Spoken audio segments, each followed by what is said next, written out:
श्रीमत्परं गम्भीर स्याद्वाद्मोघलाञ्छनं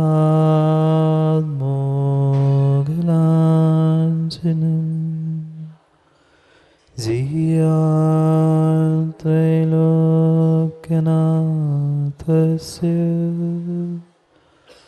शासनं जिनशासनं रम्योणिसंसिद्धे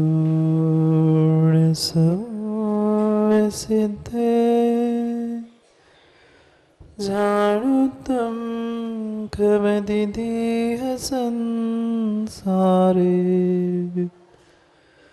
दस दस दो दो बचने दस दोण पे हणम वोक्षे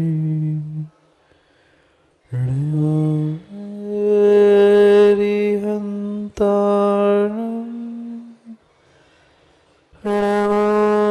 सिद्धारणं नमो आयर्याणं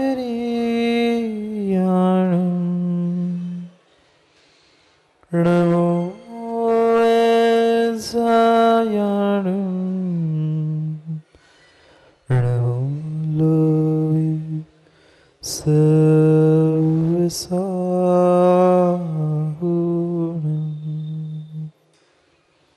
अनंत अनंत परम सिद्ध भगवान के 1008वीं आदिनाथ भगवान के परम पूज्य आचार्य भगवान कुंद कुंद स्वामी के परम पूज्य आचार्य भगवान गुरुवर विशुद्ध सागर जी महाराज के सनातन जैन धर्म की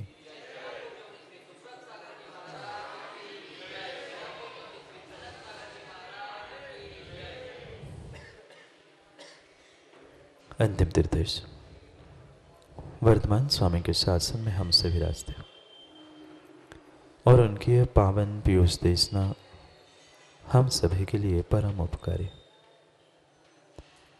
अनादिकाल से हमारी आत्मा में जो जन्म जरा और मृत्यु रूपी रोग लगे, उन रोगों का उपशमन करने वाली कोई परम औषधि है तो वह एकमात्र यह जिनवाणी।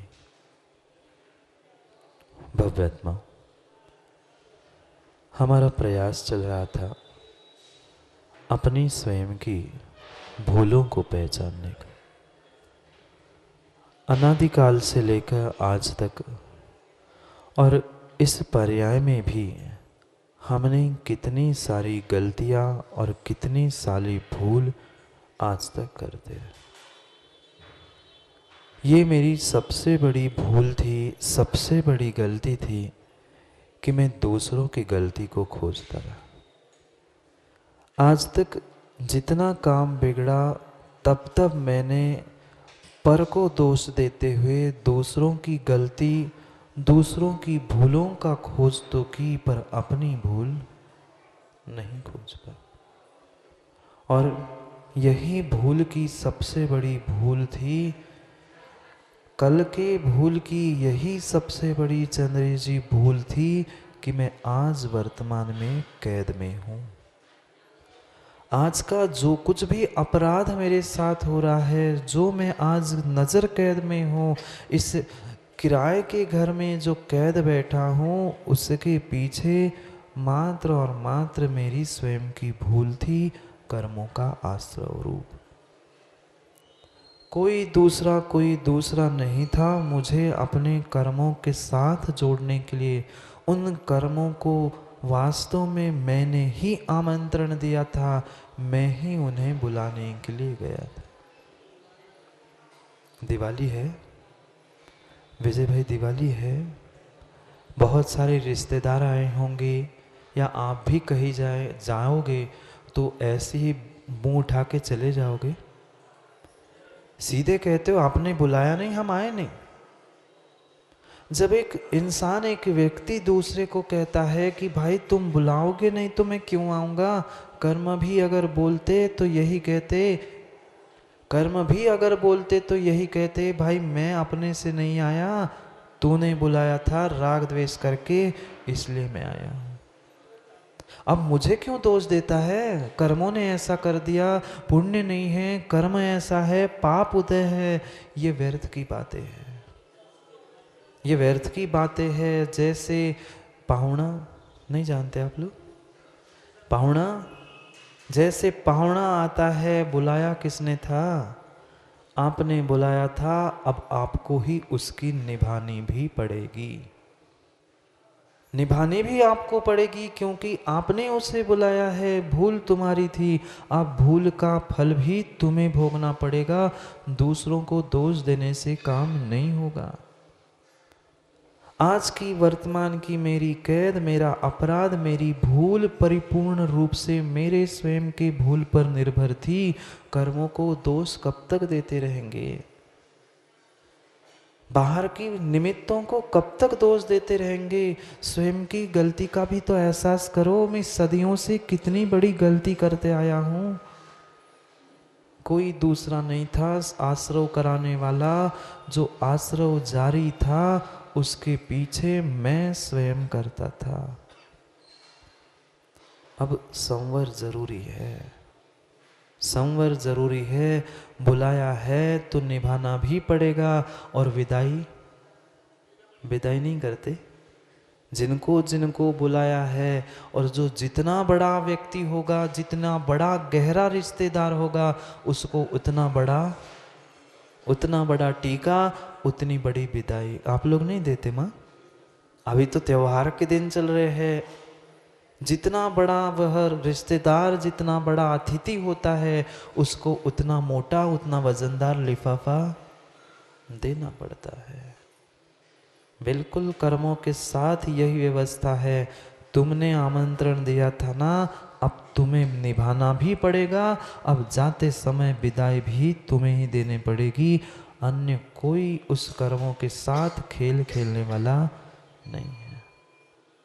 कितनी बड़ी भूल, कितनी बड़ी भूल की हम भूल जाते हैं भूल करने के बाद कि भूल करने वाला मैं था। भूल को भूलो मत, भूल को भूलो मत, भूल को याद भी मत करो। बहुत अच्छे से समझना, भूल को भूलो भी मत और भूल को याद भी मत करो। फिर करो क्या महाराज? भूलो भी मत कह रहे हो, याद भी मत करो कह रहे हो। भूल जाओगे तो पुनः भूल करोगे, और याद करते रहोगे तो पुनः हीन भावना से गलती का एहसास करते हुए पुनः भूल करोगे। सबसे बड़ी भूल कर्मों का आश्रव था। गलती हुई थी, उस गलती का पुनः पश्चाताप करते। ठीक, पश्चाताप किया, प्रायश्चित किया, भूल सुधर गई। पर वही जिंदगी भूल, हमसे भूल हो गई, गलती हो गई, गलती हो गई कहते कहते पुनः नए कर्मों का आश्रव कर रहे हो। आशा ताका दुख शोक तापा क्रंदन। निर्णय करना है मुझे कि आश्रव तो हो गया, अब उस भूल का सुधार कैसे करूं? कोई दूसरा सुधार करने आने वाला नहीं था। मैंने बुलाया है, मुझे ही विदाई करके उन कर्मों को अलग करना होगा। कोई दूसरा उसकी विदाई पड़ोसी को कहते हो क्या? वकील साहब, मेरा दामाद आया, मेरा बेटा आया है, आप विदाई कर देना, आपके यहाँ भोजन करने आया था। नहीं, उनके भी दामाद बेटे को घर में भोजन करने बुलाओ तो तुम्हें ही विदाई का टीका करना पड़ता है, वो नहीं करता। ऐसा व्यवहार नहीं है क्या? ऐसा ही व्यवहार है। ये तो बाहर के व्यवहार बाद में बने हैं, ये पहले भीतर के व्यवहार निश्चय से ही बने हैं। कितना निपुण, कितना कुशल है एक व्यक्ति व्यवहारिक क्रिया करने में, पर ऐसे ही अपने भीतर की क्रियाओं का उसे भान क्यों नहीं रहता? मैंने आमंत्रण किया है उन कर्मों को, मैंने आश्रवित किया है, तो मुझे ही संवर निर्जरा करनी होगी, अन्य कोई भी उसे करने वाला नहीं है। 12 भावनाएं चल रही थी, याद है? 12 भावनाएं चल रही थी, नहीं तो दिवाली के लड्डू पेड़े में भूल गए हो। उन 12 भावनाओं में हम संवर भावना तक पहुंचे थे, क्योंकि संवर भावना और संवर अनुप्रेक्षा, संवर तत्व बहुत अंतर है। पढ़ा होगा ना, सगुप्ती समिति धर्मानुप्रेक्षा परिचय जय चारित्र्य। ये माँ किसके हेतु है? संवर के। उमा स्वामी महाराज ने उन्हें जो संवर के हेतु बताया है वह अनुप्रेक्षा भी संवर का ही कारण है और अनुप्रेक्षा में भी संवर है। अंतर समझना, अनुप्रेक्षा से ही संवर हो रहा है और अनुप्रेक्षा को ही संवर का हेतु बताया है। मतलब क्या हुआ? संवर तत्व भिन्न है और संवर भावना भिन्न है। यहाँ हम संवर तत्व को प्राप्त नहीं कर रहे, अभी अनुप्रेक्षा के द्वारा संवर भावना का चिंतन चल रहा है कि मैं संवर करूं तो कैसे करूं। पर पहले ये निर्णय भी होना चाहिए कि संवर करना है, आते हुए कर्मों को सम्यक प्रकार से रोकना, इसका ही नाम संवर है। घर में बैठे बैठे संवर हो रहा है, घर में बैठे बैठे संवर हो रहा है, नहीं हो रहा है, वहां तो प्रतिपल शुभ का नहीं अशुभ का, पापों का ही आश्रय हो रहा है। चाहे तुम कितने ही मोटे कबाड़ के भीतर बैठ जाना, अगर संवर करना है तो एक पहला कवाड़ बताया सम्यक रूपी, उसके अभाव में काम नहीं होगा। समकित की किरणें फूटी, समकित की किरणें फूटी, संवर से जागे दरबार। पर अभी से अंदर से बल ही नहीं आ रहा है, क्या करूं? ये अच्छी बात तो है, बहुत अच्छी बात है, मुझे संयम धारण करना चाहिए, चारित्र धारण करना चाहिए, पर घर की व्यवस्था कौन देखेगा, बच्चों को कौन देखेगा, मेरी इतनी सारी है उसको कौन देखेगा? चंद्र जी, मेरी इतनी सारी है, उसका कोई दुरुपयोग करे, अरे उसका जैसा जैसा जिसका नियोग है, आप लाख व्यवस्था बना के जाना किसी की, पर जिसका जैसा नियोग है वह सम्यक उस प्रकार से नियोग होके रहेगा। आप कर्ता मत बनो, समझाओ मत, ये नहीं कह रहा हूँ, व्यवस्था मत बनाओ ये भी मैं कह रहा हूँ, पर अगर कर्तृत्व बुद्धि से करते रहोगे तो दुख तुम्हें ही मिलने वाला है, दूसरे किसी को नहीं।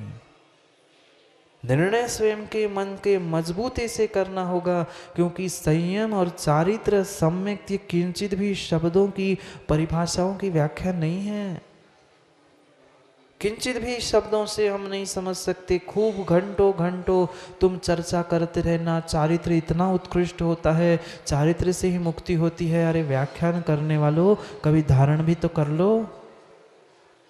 व्याख्यान करना भिन्न है, चर्चा करना भिन्न है, पर उस संयम की चारित्र की चर्या करना कठिन है। संवर के हेतु समझ रहे थे, संवर समझ रहे थे, गुप्ती समिति चारित्र, एक एक कुंद कुंद स्वामी भी उसे समझा रहे हैं। कल 61 नंबर की परसुगाथा में समझाया था, सम्यक रूपी कवाड़ लगा लो, छोड़ दो राग द्वेष, चल मल अगाढ़ दोषों से रहित होकर क्षायिक सम्यक को प्राप्त कर लो, तभी कुछ काम बनेगा। पर भीतर से समकित की अभी किरणें ही नहीं फूटी, पूरा समकित पता नहीं कब होगा। चलमल अगाढ़ रूपी तो सम्यक प्राप्त कर ले, फिर क्षायिक सम्यक की बात बाद में करेंगे। पर उतनी ना श्रद्धा है अपने आप पर, ना महाव्रतों पर, ना महाव्रतोधारियों पर है, नहीं है, नहीं है, नहीं है। हम यहाँ तो चाहते हैं संवर कर ले, संवर कर ले, पर आश्रव तो बंद किया नहीं है और निर्जरा करके हम मोक्ष जाना चाहते हैं। क्या मात्र तत्वों की चर्चा करने से चंद्रेश जी मोक्ष जाओगे? क्या खूब सुंदर सम्यक दर्शन का व्याख्यान, भोगों से उदासीनता प्राप्त करो, ये सब व्याख्यान एसी कूलर में बैठे बैठे करने से काम बन जाएगा? नहीं बनेगा, नहीं बनेगा। बहुत समझदार पीयूष भाई थे, उसने क्या किया, दिवाली थी सो साफ सफाई कर रहा था, 5 मिनट हुए झाड़ू लगाया, फिर पहुंचता, फिर कचरा, फिर झाड़ू लगाया, आधा घंटा हो गया, 1 घंटा हो गया, झाड़ू लगाते लगाते कमरा साफ ही नहीं हो। जैसे ही झाड़ू लगाए फिर 15 मिनट बाद फिर कचरा, जो कहते हो यहाँ से दरवाजे तक पहुंचे फिर कचरा, वहां के वहां। क्या हुआ था माँ? क्यों ऐसा हो रहा था? झाड़ू लगाने के बाद भी कमरे में कचरा क्यों था? क्योंकि पीयूष ने पंखा बंद करना भूल गया था। एक समझदार माँ होती है, एक समझदार व्यक्ति होता है, झाड़ू लगाने से पहले पंखा, खिड़की, दरवाजे पहले बंद करता है, एक किनारे कचरा इकट्ठा करता है और फिर जाके फेंक क्या था। ऐसा नहीं करते क्या? और वही आज जाके पंखा चालू करना, दरवाजे खिड़कियां सब खुले रखना और झाड़ू लगाना, कब सफाई होगी? होगी पीयूष? नहीं होगी। जब कमरे की सफाई के लिए हम पंखा बंद करते हैं, दरवाजे खिड़कियां सब बंद करते हैं, फिर भीतर की कर्मों की सफाई के लिए, भीतर की कर्मों की सफाई कर रही थी, संवर करना था। जैसे झाड़ू करने से पहले, सफाई करने से पहले एक समझदार व्यक्ति पंखा खिड़की बंद करता है, ऐसे ही खिड़की दरवाजे पंखे बंद कर दो ना। ये जो इंद्रियों के विषयों के दरवाजे खुले हैं, वे द्वार बंद कर दो और भीतर जो कषाय का पंखा जल रहा है, उस कषाय के पंखे को बंद कर लो, गंदगी फैलना बंद हो जाएगी। बंद हो जाएगी गंदगी फैलना। पर क्या करे, यही तो हमारी भूल हुई। हम आश्रव को रोकना नहीं चाहते, निर्जरा और मोक्ष प्राप्त करना चाहते। कैसे बनेंगे भगवान? जब तक आश्रव नहीं रुकेगा तब तक संवर नहीं है, और संवर नहीं है तो व्यर्थ की निर्जरा भी काम की नहीं है। नहीं है, निर्जरा तो होगी, प्रति समय होगी, पर संवर पूर्वक होगी तो ही कार्यकारी है, अन्यथा आश्रव जारी है। फिर कितना ही कहते रहना संवर जरूरी है, संवर नहीं होगा। दोनों खिड़की दरवाजे सब बंद करके भीतर बैठकर हमें भीतर स्वयं के कषायों के पंखे को भी बंद करके निर्णय करना होगा। ये विषय कषायों की जो कर्मों की धूल उड़ रही है, उसे निकालने के लिए पुरुषार्थ भीतर से करना। गुरु नहीं कराएंगे, ये नहीं, गुरु नहीं कराएंगे कि कह दो गुरुजी आप करा दो हमारी कर्मों की निर्जरा। न परमात्मा, न गुरु, न जिनवाणी, कोई आपके कर्मों की निर्जरा नहीं करने वाला है। और संवर अगर करना है, विदाई अगर करनी है, तो मुझे ही बनाए है उन गेस्ट अतिथियों का विदाई का कार्यक्रम करना।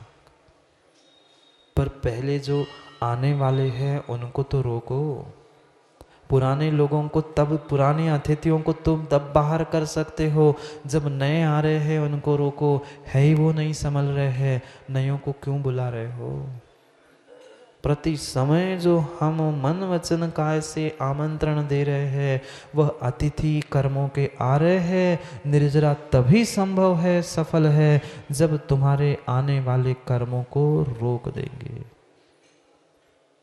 सदगुरु देह जगाए, सदगुरु देह जगाए, मोह नींद जब उपसमे।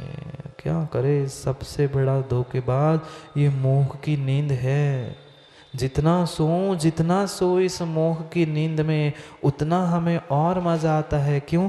ठंड के दिनों में जितना अच्छी कंबल लेके सो, उसे लगता है और 5 मिनट और 10 मिनट, पता चलता है 5-10 मिनट के लिए सब काम गया। ऐसे ही हो रहा है, बस और कुछ दिन और कुछ दिन और कुछ दिन लेटे रहो, चिमाए रहो चादर के अंदर, मोह के नींद में। काम बनने वाला नहीं है।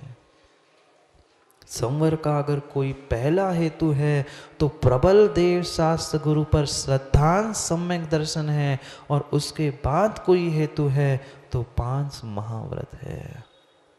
5 महाव्रत है। उन 5 महाव्रतों को धारण किए बिना जीवन का उद्धार नहीं हो सकता, नहीं हो सकता। देव पर्याय में भी कभी आपने सोचा होगा कि जब भी मैं मनुष्य बनूंगा, ये प्रबल संस्कार है, ऐसा नहीं है कि हमने नहीं सोचा होगा। हमने सोचा होगा देव बनने के बाद मनुष्य बनूंगा ना तो तुरंत दीक्षा लूंगा, पर जब लेने का समय आता है तब सोचता है अभी थोड़े दिन और सही, फिर कर लूंगा, फिर समझ लूंगा। नहीं, निर्णय मुझे स्वयं से करना है। प्रतिपल आश्रव जारी है, खाने में, पीने में, उठने में, बैठने में, सभी स्थानों पर आश्रव जब जारी है तो निर्णय मुझे करना है उस आश्रव से बचूं कैसे। ये प्रश्न नहीं आया वकील साहब आपके भीतर? महाराज जी, खाने पीने उठने बैठने में सांस लेने में जब आश्रव है ही तो क्या मर जाऊं?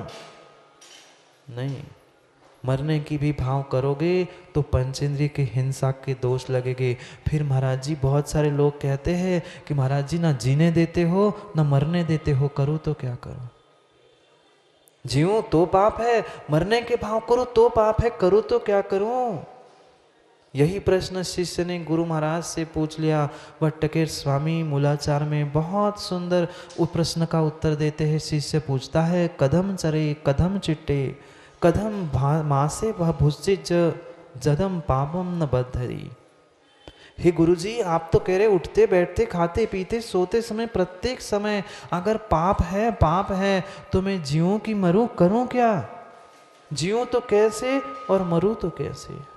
कदम चरे कदम चिट्ठे कदम मासे कदम से। कैसे सोऊं, कैसे खाऊं, कैसे चलूं, कैसे बैठूं, कदम भुजिज भाषिज, कैसी भाषा का प्रयोग करूं? क्योंकि बोलूंगा तो आश्रव होगा, फिर कहोगे आश्रव हो गया, आश्रव जारी है, तो बोलूं नहीं, मन में सोच लूं तो आश्रव जारी है, करूं तो क्या करूं? इधर आग है, इधर कुआं है, कहाँ जाऊं? जाने का स्थान ही नहीं है। वही समझा रहे हैं, यह संसार सागर है, जंगल है, आग लगी है, संभल के चलना है।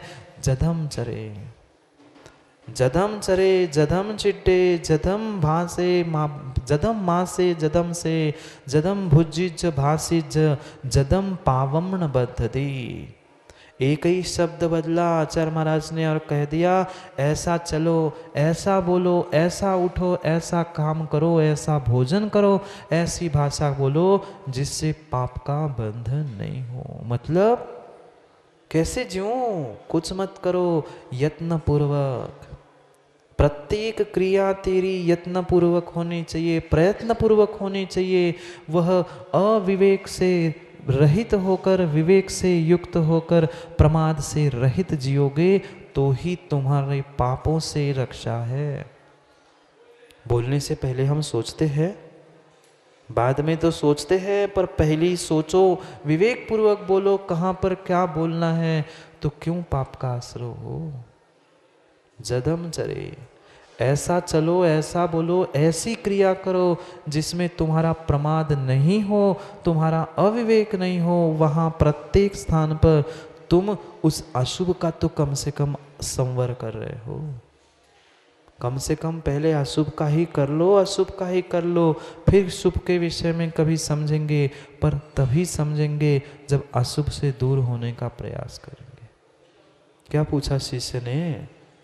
शिष्य ने पूछा आज के युवाओं जैसे कि करे तो क्या करे महाराज, जीऊं कि मरूं? हंसो तो कहते हो चारित्र होने का पाप क्यों? रो तो कहते हो कि फिर से असाता वेदनी का आश्रय हुआ, तो हम हंसे कि रोए, जिए कि मरे? न हंसना, न रोना, न जीना, न मरना, माध्यस्थता के साथ प्रमाद रहित विवेक पूर्वक क्रिया करो, यही चारित्र है। यही चारित्र है और यही 5 व्रतों की बात कह रहे हैं। जितने जितने अव्रति रूप पाप हमने प्राप्त किए हैं, उन प्रत्येक पापों को छोड़ने का प्रयास करो। नहीं ले पा रहे हैं पूरे बड़े महाव्रत, कम से कम एक एक क्षण जितने जितने पाप हो रहे हैं उन पापों से तो बचने का प्रयास करो। कितनी हिंसा हमने छोड़ दी, कितना झूठ बोलना हमने छोड़ दिया, कितना परिग्रह हमने कम कर लिया।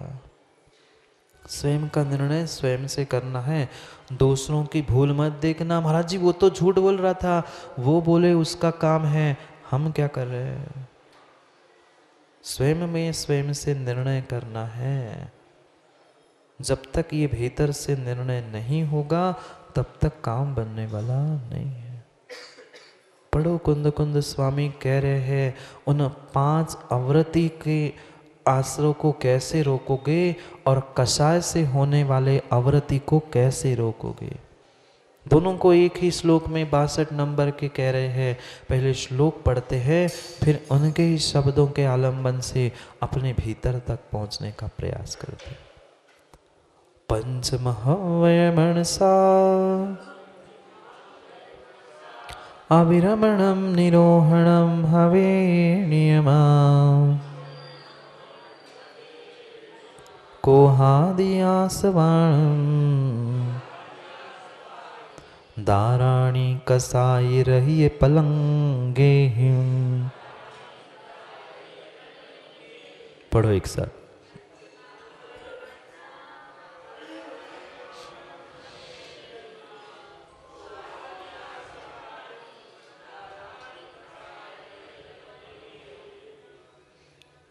अविरणम निरोहणम, अव्रतों का निरोहण, 5 पापों का निरोध रूप संवर कैसे होगा?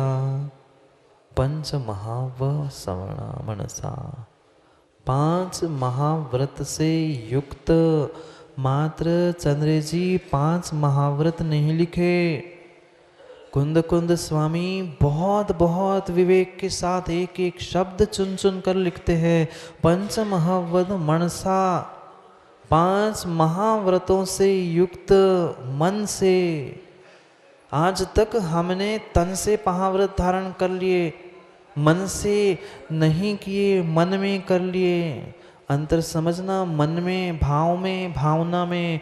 पर क्या करे, जीव आज समझते नहीं है। एक व्यक्ति पहुंचा था, विहार कर रहे थे, स्थान का नाम नहीं बताऊंगा।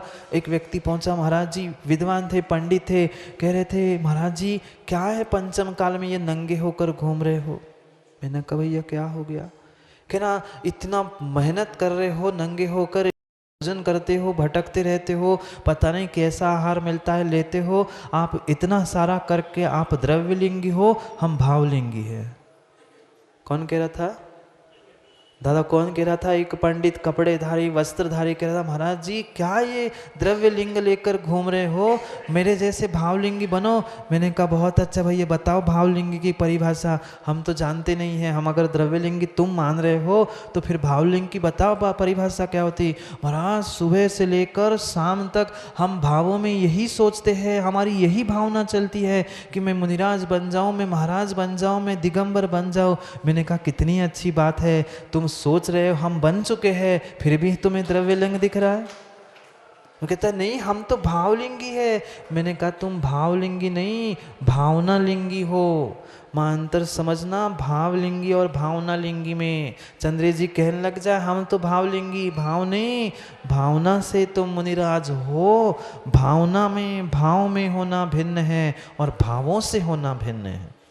मैं समझाना क्या चाहता हूँ समझना, मन में होना और मन से होना, भाव में होना और भावों से होना अंतर है। ये भावों से मुनिराज है और वो विद्वान भावों में मुनिराज था, भावनाओं में मुनिराज था। मैं ऐसा करूं, मैं ऐसा सोचूं, इसमें जमीन आसमान का अंतर है। नहीं आया अंतर समझ में? भावों से और भावों में, मन में तो खूब लगी है चंद्र जी की मैं बन जाऊं बन जाऊं बन जाऊं। अरे कब बनोगे? जब निर्णय करोगे तो भावों से बनोगे तो मुनि कहोगे। भावों में जो महाव्रत है वे तुम्हें मुनि नहीं बनाएंगे, भावों से महाव्रती, भावों से 5 महाव्रत तुम्हें मुनि बनाएंगे। अंतर समझना, कुंद कुंद स्वामी ने कितनी गहरी बात लिख दी। मात्र मनसा लिख के उनने बहुत सारा रहस्य खुल विकसित कर दिया कि 5 महाव्रतों से युक्त जो मन है उसके द्वारा, मन में धारण किए हुए, मन में भावना भाने वाले 5 महाव्रतों की व्याख्या नहीं है। ऐसे तो लाखों करोड़ों जीव सोचते होंगे महाराज बन जाए, हम भी कुछ त्यागी व्रति बन जाए, पर सोचने से काम नहीं होगा, संवर नहीं होगा। सोचने से पहले, सोचने के बाद भी हमें मन में धारण करना होगा, मन से धारण करना। पर पहले मन में आए तो क्या करे वकील साहब, मन में नहीं आ रही। मन से बाद में होगा, पहले मन में तो आनी चाहिए, पहले मन में तो निर्णय होना चाहिए, तब जाके मन से, भावों से प्रकट कर लेंगे उन महाव्रतों को। पर मन से और मन में दोनों में नहीं आ रही। दर्पण में चेहरा देखा आप लोगों ने? माताओं ने नहीं देखा होगा, कल दिवाली के दिन ऐसा तो हो ही नहीं सकता। दर्पण में चेहरा देखा तो दर्पण को देखा था माँ की दर्पण में देखा था? जोर से बोलो ना, आप लोग नहीं देखते क्या? दर्पण को देखा था कि दर्पण में देखा था? जोर से बोलो ना, दर्पण में देखा था। कितने ज्ञानी चंद्रेश जी बिना दर्पण को देखे दर्पण में दिखा था क्या? प्रश्न नहीं आया समझ में? बिना दर्पण को देखे दर्पण में दिखा था क्या? पहले दर्पण कौन सी दीवार पर है वो देखा था, दर्पण को देखा था, फिर दर्पण में देखा था। ऐसी पहले मन में आना पड़ेगा, फिर मन से पालन होगा उन महाव्रतों का। किसको देखा? दर्पण को कि दर्पण में? पहले दर्पण को देखा फिर दर्पण में देखा। ऐसी पहले मन में तो आए, फिर मन से पालन होगा। मन से तभी होगा जब मन में आए, अंदर से आए। पर क्या करे, हमारे मन से नहीं आता, नहीं आता, नहीं आता। हंसी हंसी में उस ब्रह्म गुलाल में स्वांग में मात्र मुनिराज का भेष धारण किया था। वह पलट के वापस घर नहीं लौटा था, वह वही चला गया था। और हम विचार करो, ये किंचित भी कर्ता बुद्धि धारण करके चंद्रेश जी मुनिराज मत बन जाना कि मैं जिन शासन को चलाऊंगा मैं ऐसा करूंगा। नहीं, अपने आप को चलाना है तो जिन शासन में दीक्षित हो देना। जिन शासन को चलाने के लिए दीक्षा मत ले लेना। महाव्रतों की बात चल रही है, मन से और मन में अंतर समझना। मात्र मन में होने से काम नहीं है, मन से आना चाहिए, मन भावों से होना चाहिए। जिन मत में जो जिन शासन की कभी न रक्षा करने के लिए न जिन शासन को चलाने के लिए, किसी को मत चलाओ, अपने आप को ही चलाओ तो जिन शासन चलता रहेगा। नहीं, आपको इसलिए कह रहा हूँ कि आप भावना लिंगी हो ना, भावलिंगी नहीं कह रहा हूँ, भावना लिंगी हो ना, इसलिए कह रहा हूँ।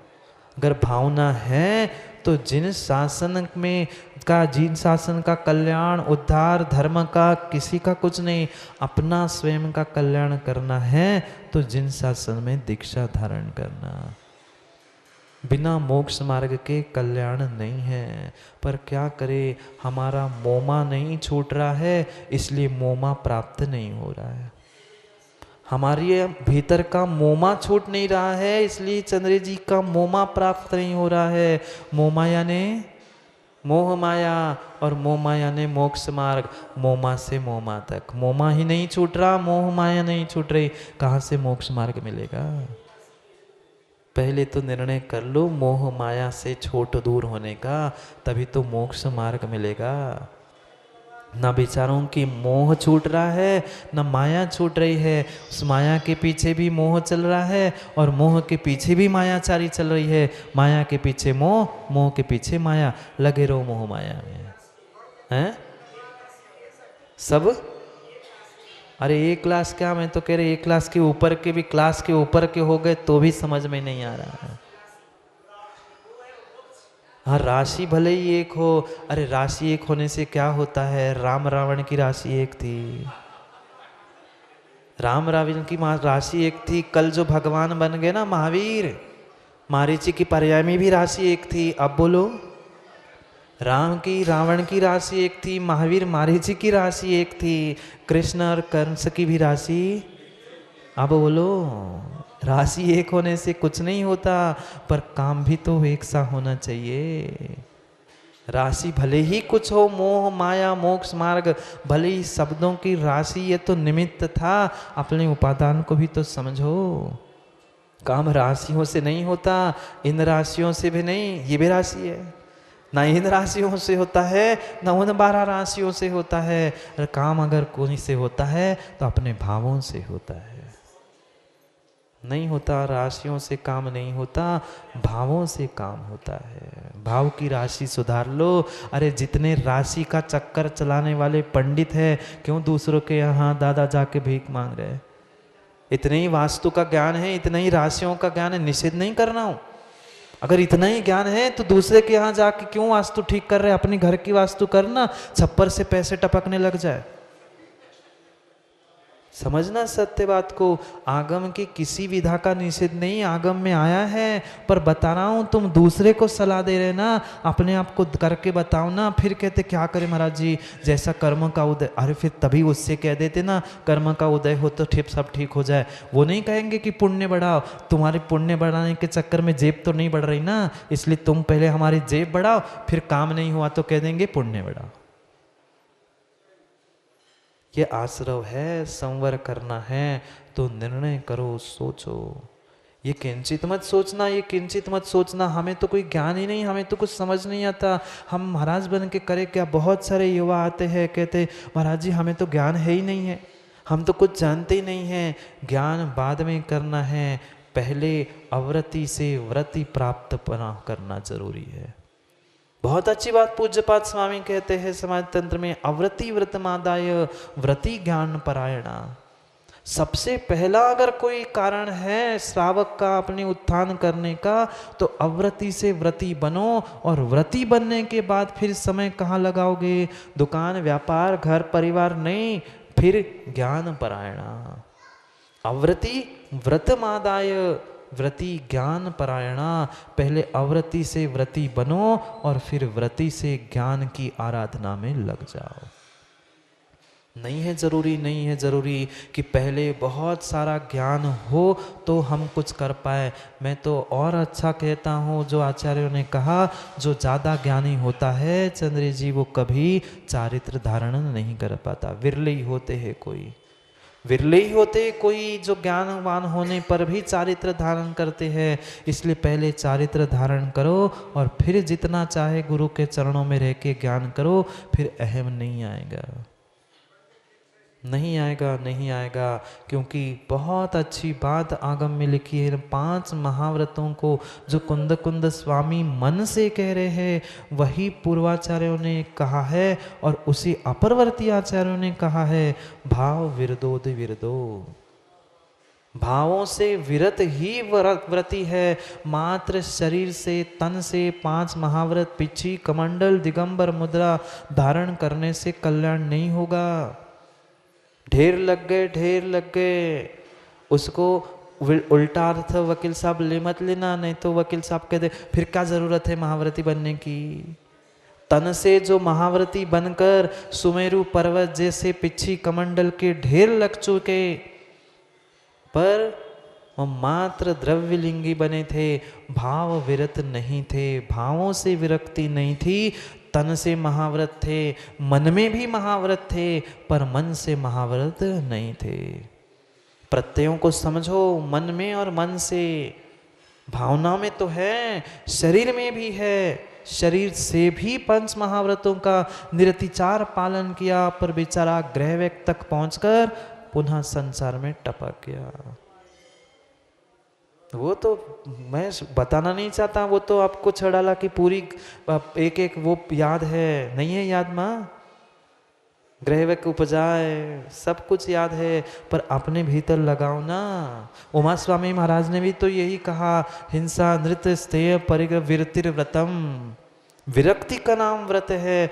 मन से विरक्ति होगी तो ही आने वाले अव्रत उन कर्मों का आश्रय रुक सकता है, तभी रुक सकता है, अन्यथा नहीं। हंसी हंसी में स्वांग रचाओ, हंसी हंसी में स्वांग रचाओ, जिनमत की दीक्षा धारी। राजा ने बदला लेने के लिए कहा था कि तूने मेरे बेटे की हत्या की, भीतर झुलस रहा था राजा। पहले ही कहा था ब्रह्म गुलाल ने कि राजन सोच लो, समझ लो, एक खून माफ करना पड़ेगा। अब सबके सामने राजा ने कह दिया था कि खून माफ है, अब बेटे की हत्या हो गई, कहां से बोलता। ब्रह्म गुलाल ने भेष बनाया शेर का, सिंह का, और जाकर उस राजा के बेटे पर ही पंजा मार दिया।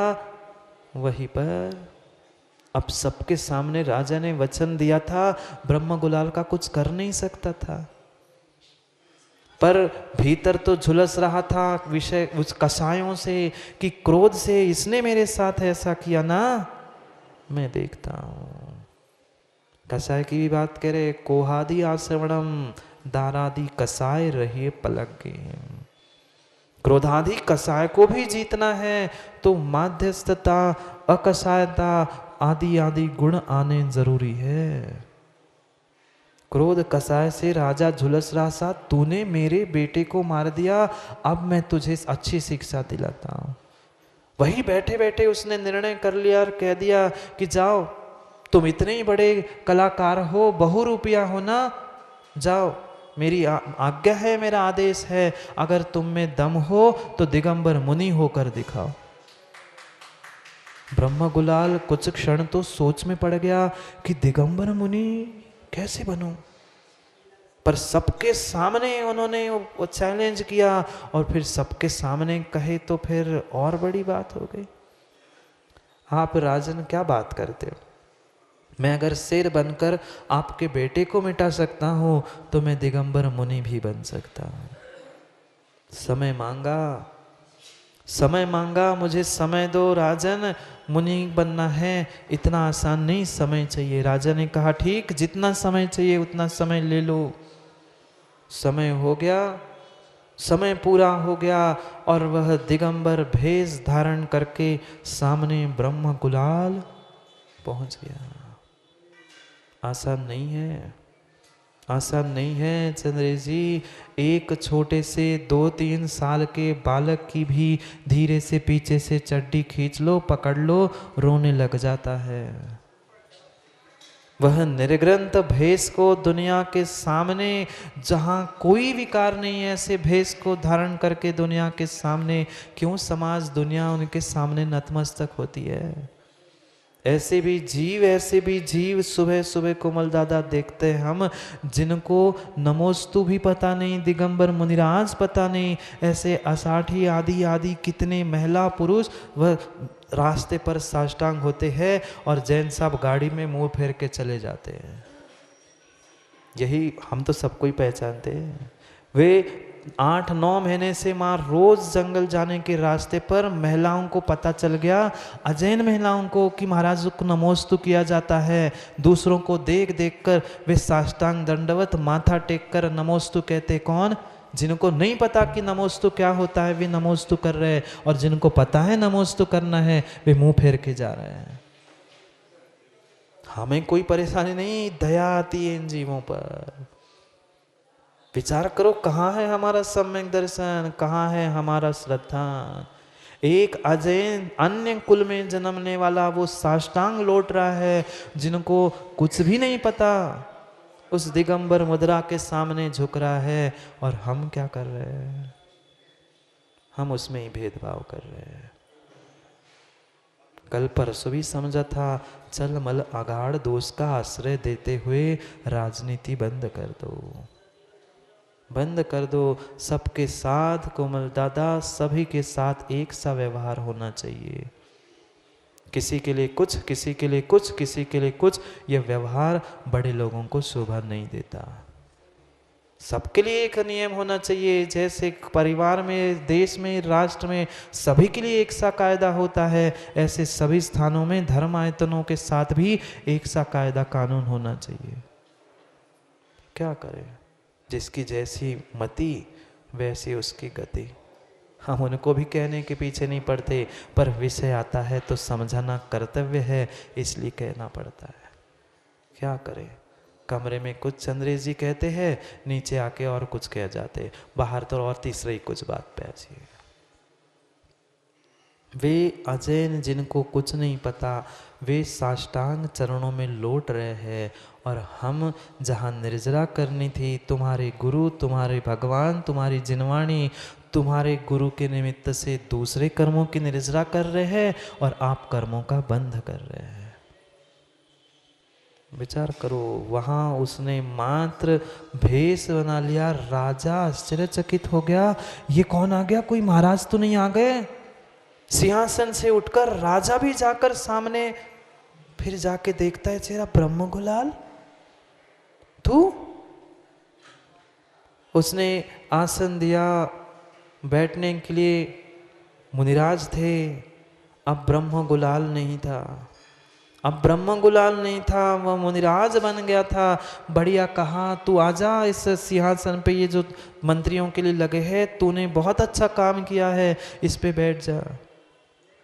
नहीं बैठा, नहीं बैठा। नाटक नाटक में मात्र स्वांग रचा था, हंसी हंसी में वह मुनिराज का मात्र उसने रोल किया था, पर कितना उतर गया था मन में, मात्र तन से नहीं था, मात्र मन में नहीं था, मन से महाव्रतों को धारण किया था उसने। वही जमीन पर एक लकड़ी का फलक पड़ा था, उसको पीछे से मार्जिन करके वह उस पे बैठ गया।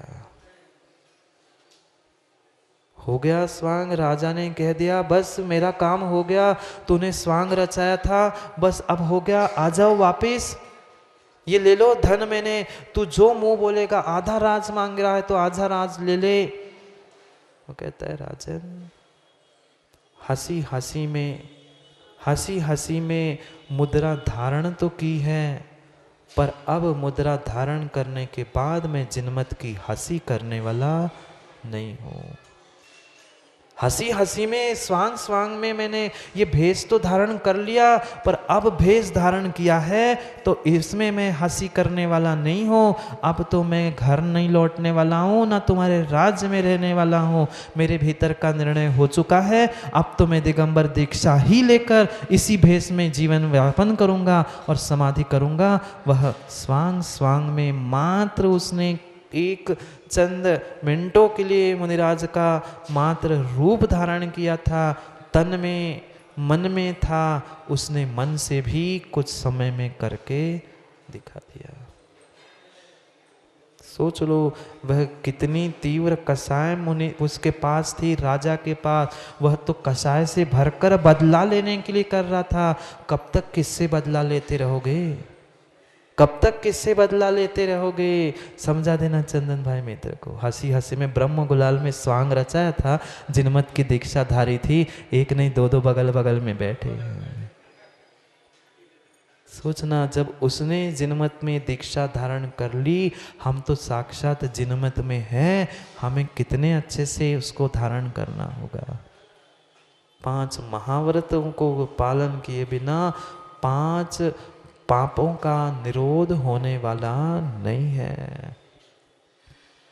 5 महाव्रतों से, वो भी कैसे महाव्रत, वो भी कैसे? भावों से, मन से, मात्र भावों में, भावनाओं में, मन में महाव्रतों को धारण मत करो।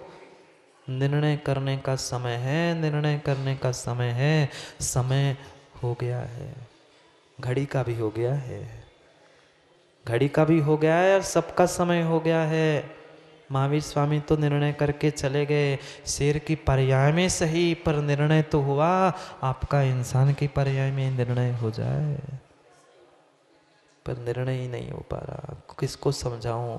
कोई किसी की नहीं समझता, कोई किसी की नहीं मानता। हमें अपने ही आप को मानना है, मनाना है। दुनिया को मनाने के चक्कर में अपना समय खराब मत करो। पर कसायों को भी तो जीतना होगा। कोहादि आसवाड़म, क्रोधादि कसायों को भी जीतने का एकमेव साधन है उपशम भाव। कितना उपशम भाव है माँ भीतर, कितना उपशम भाव है हमारे भीतर। तन्नक सी बात हमारे मन की नहीं होती, हम आग बबूला हो जाते हैं। मैं देख लूंगा तुम्हें, मेरे साथ ऐसा करता है। ये क्रोध कसाय नहीं तो क्या है? बोल नहीं पाए, भीतर ही भीतर झुलस रहे हैं, मैं तो देख ही लूंगा। क्रोध के साथ हमने अपनी मान की पुष्टि करने के लिए मायाचारी और कर ली। मैं उस दिन भी कहा था, आश्रव जारी है, प्रति समय कसायों का परिणमन चल रहा है। ये कसाय इंटरचेंजेबल है, इंटरकनेक्टेड है, एक के बाद एक, एक के बाद एक, सभी कसाय चल रही है। क्रोध छुपाने के लिए तुमने माया का सहारा लिया। माया इसलिए कि दुनिया मेरे मान सम्मान बनाए रखे। मात्र एक दूसरे से जुड़ी हुई ये चारों कसाय है। उपशम भाव को प्राप्त करो, माध्यस्थता को प्राप्त करो। जब तक हमारा दूसरे के प्रति मोह ममत्व भाव है, तब तक उपशम भाव नहीं होगा। नहीं होगा। कोई माला की बालकनी में खड़ा है अखिलेश चाचा, बालकनी में खड़े थे अखिलेश चाचा, और बहुत सारी भीड़ यहाँ माना कि अटय मंदिर के वहाँ बाहर खड़े थे, बहुत सारे लोग आ रहे थे जा रहे थे, उन्हें कोई फर्क नहीं था। पर उतने में ही उन्होंने देख लिया उनका बेटा नाती दोनों रास्ते से रास्ता क्रॉस करके चौराहे से आ रहे थे। इतने में बहुत तेज गाड़ी सामने से आई और एकदम से आवाज आई चाचा के, अरे कुछ हुआ नहीं। पर उसके पहले हजारों लोग गए थे, कुछ फर्क पड़ा था? हजारों लोग गए थे, एक दो का एक्सीडेंट हो गया था, एक दो हाथ पैर टूट गए थे, पर उनके प्रति हमें किंचित भी आपत्ति नहीं हुई। पर जैसे ही मेरा कोई संबंधी मिला, अरे ये क्या था?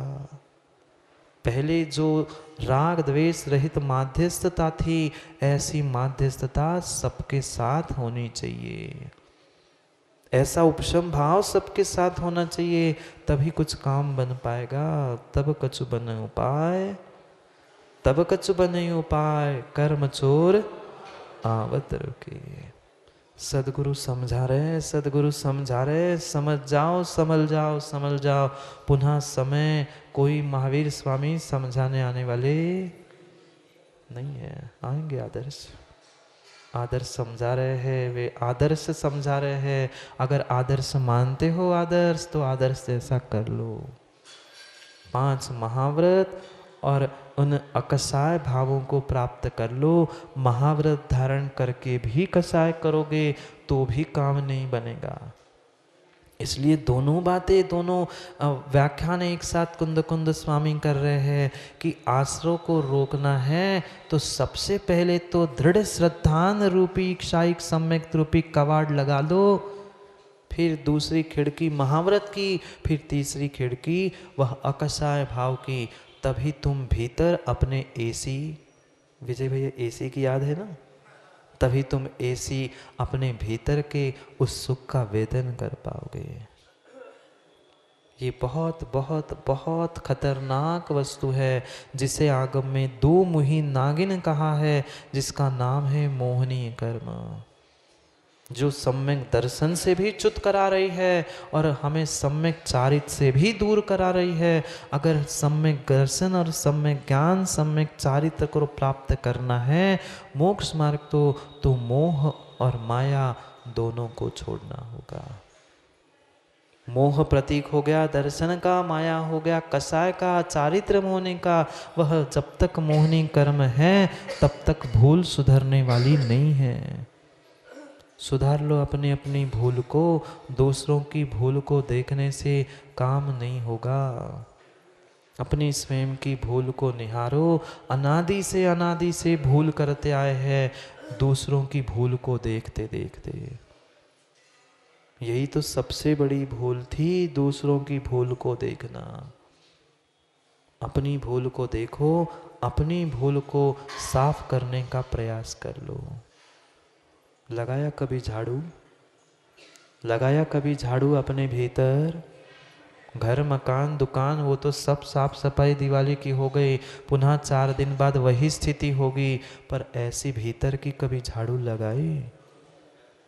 आगम में प्रतिक्रमण प्रायश्चित इन दोनों को झाड़ू की उपमा देकर कहा है। जो जो कर्म का आश्रय हुआ है उसकी सफाई हम प्रतिक्रमण प्रायश्चित दिन में कितनी बार करते हैं? आप व्रती हो सो करते हैं, बाकियों की पूछ रहे हैं कितनी बार? कम से कम ठीक है पूरा प्रतिक्रमण नहीं कर रहे, कभी कभी परमात्मा के चरणों में पूरे दिन का पश्चाताप तो व्यक्त किया। मत करो प्रतिक्रमण, मत करो प्रायश्चित, इतनी नहीं है शक्ति, कम से कम परमात्मा गुरु के चरणों में बैठकर इतना ही पश्चाताप ही कर लो। भीतर ही भीतर गरहा तो कर लो, परमात्मा गुरु मैं कब से गलतियां करता रहा हूं, अब तो कुछ मार्ग बता दो। बिना स्वयं के पश्चाताप के काम बनने वाला नहीं है।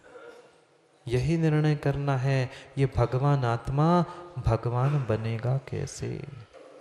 भगवान आत्मा तो है, पर भगवान आत्मा प्रथमेश भगवान बनेगा कैसे? कोई दूसरे आने वाला नहीं है। स्वयं को स्वयं से निर्णय करना है कि मुझे कैसा चलना है, कैसा बैठना है, कैसा उठना है और कैसे खाना है। अगर अविवेक पूर्वक प्रमाद से हमने ये सब कुछ क्रियाएं की है तो पाप का ही आश्रय किया है, और विवेक पूर्वक प्रमाद से रहित होकर ये सब क्रियाएं की है तो वही संवर हुआ है। क्या माँ इनको किसी मिट्टी या किसी राख की रोटी बना के खिलाते हो क्या? इनको कोई अलग से व्यवस्था बना के भोजन कराते हो क्या?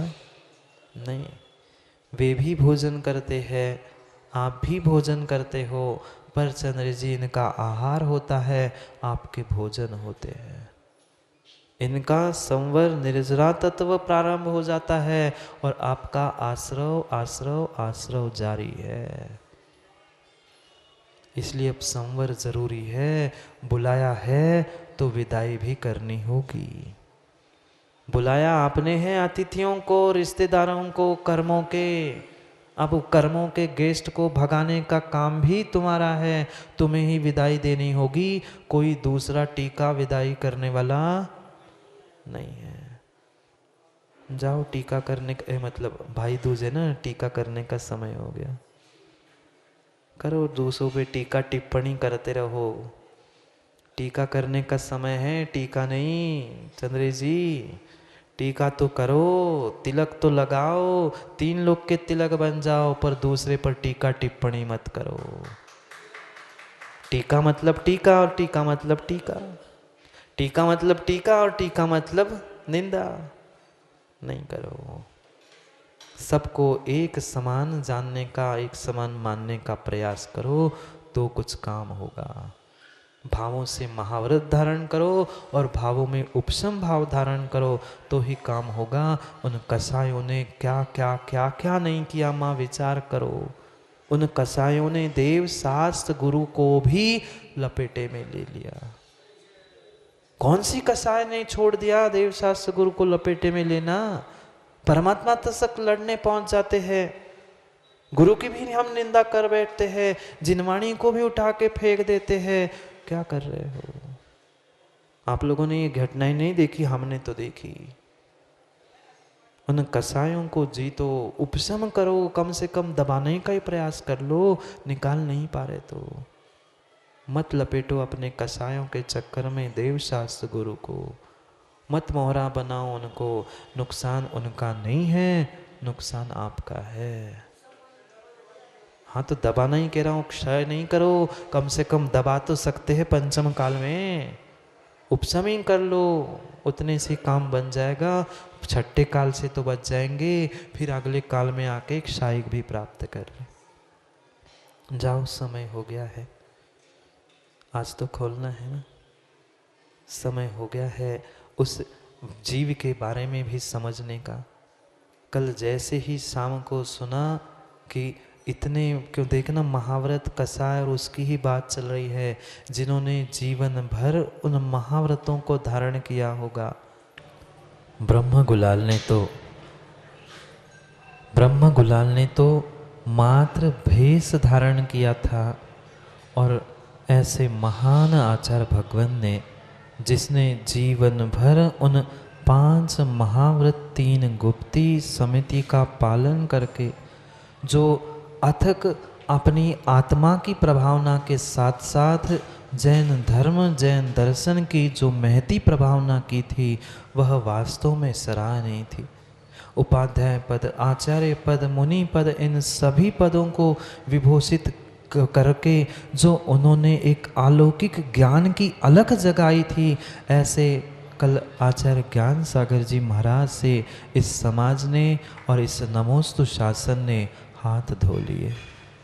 एक महान महान महान क्षति हमारे जैन धर्म की और इस जैन शासन की हुई है, क्योंकि एक महान ऐसे मात्र सामाजिक दृष्टि से ही नहीं, आप तो ललितपुर वाले उनके कोई गुणों से अनजान हो नहीं, पर हमने भी साक्षात देखा है कि वे ऐसे तपस्वी, महान तपस्वी थे कि वैयावृत्ति भी करते थे तो मात्र हाथ और इतने घुटनों से नीचे उनके पीठ पर, कभी छाती पर मल की इतनी इतनी परतें जमी रहती थी। सोचना, जिन्होंने ऐसी महान तपस्या, हम गए थे एक बार ब्रह्मचारी अवस्था में उनके दर्शन करने, दीक्षा से पहले सबके दर्शन करने गए थे, भेजा था तब गए थे। जैसे ही उनने पूछा भाई कहाँ से क्या, मैंने जैसे ही आचार्य जी का नाम बताया, उन्हें पास बताओ क्या पढ़ रहे हो। मैंने कहा आचार्य जी कारतंत्र पढ़ रहे हैं। तो उन्होंने कहा बताओ इस नंबर का सूत्र क्या है। उनको उस समय में जो कारतंत्र व्याकरण है एक, उसमें के पूरे सूत्र उन्हें कंठस्थ हैं। उन्होंने बताया कि इसका अर्थ ये है, ये सूत्र यहाँ पे है। ये इतना ज्ञान, इतनी तपस्या और साथ साथ सभी जीवों का उद्धार ज्ञान के माध्यम से, आज जो ज्ञान के माध्यम से शिष्यवृत्ति आदि आदि के निमित्त से जो उन्होंने सराहनीय काम किया था, शायद ही उस कार्य को आज कोई आगे बढ़ाने की शक्ति रखता। सबका अपना अपना क्षयोक्षम, सबका अपना अपना एक क्षेत्र है। उन्होंने जिन क्षेत्रों में उद्धार करके, वह चाहे सराक उद्धारक बने हो, चाहे अन्य किसी भी स्थान पे उन्होंने उद्धार किया हो, यह वास्तव में एक बहुत बड़ी क्षति और बहुत बड़ा दुखदमय हादसा हुआ। पर यह अच्छा हुआ कि कोई लंबे समय तक बीमारी ने उन्हें पीड़ित नहीं किया, ना किसी डॉक्टर ना किसी अन्य को परेशान होना पड़ा। पर ये उन्होंने जो समतापूर्वक क्षण में अपने परिणामों के उत्कृष्टता के साथ जो इस समाधि को प्राप्त किया है, वह एक वास्तव में उनके और हमारे सबके ही जीवन में जैन शासन, जैन धर्म की बहुत बड़ी क्षति हुई है। हम परोक्ष रूप से ही उनके चरणों में शत शत कोटि सा नमन नमोस्तु करते हुए, उनकी जो उनके निमित्त से जो ये स्थान खाली हुआ है, शायद ही आने वाले काल में उस स्थान को कोई भर पाएगा।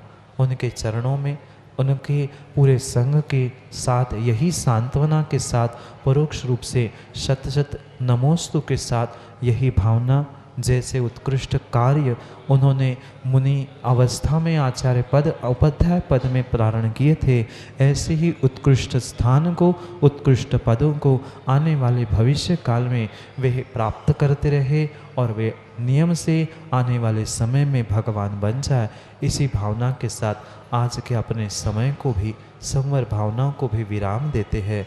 जिन्होंने जीवन भर संवर निर्जरा से मेहनत की है, ऐसे संवर निर्जरा तत्व को पहचानने वाले, जीवन में उतारने वाले महान महाव्रते आचार्य ज्ञान सागर जी से जो कुछ भी ये समाज को मिला है, उस समाज के एक एक उन बातों को याद करते हुए, अच्छाई को याद करते हुए, उन सभी पुनः बातों को अच्छे से स्मरण करते, उनके स्मरण में, उनके चरणों में नमोस्तु के साथ उनने तो हमसे विदाई ले ली, अब हम भी उनको भावों से विदाई नहीं दे सकते, पर कम से कम तन की विदाई हमारे मन में हमेशा के लिए लगी रहे।